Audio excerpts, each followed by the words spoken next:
Está chegando o Ouça o Som do Coração, nosso novo livro de poesias.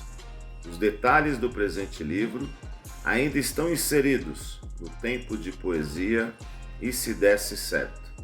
Na sequência de Quisera, Ouça o Som do Coração nasce no movimento de que as coisas que mais importam na vida são sempre inesperadas, já que a ideia central o poeta já possuía, mas que foi ainda mais impulsionada pelas inúmeras manifestações elogiosas e motivadoras sobre o primeiro ensaio poético. Quisera foi um sucesso, não só pelas vendas, a quem sempre agradeceremos.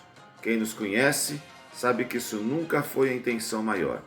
O sucesso vem dos infinitos depoimentos, cada um ao seu modo. E como é acolhedor!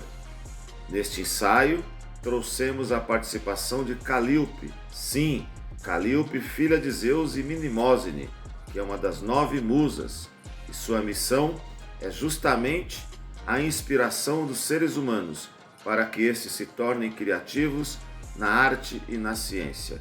Em breve, ouça o som do coração. Tenho certeza que você vai gostar. Aproveite!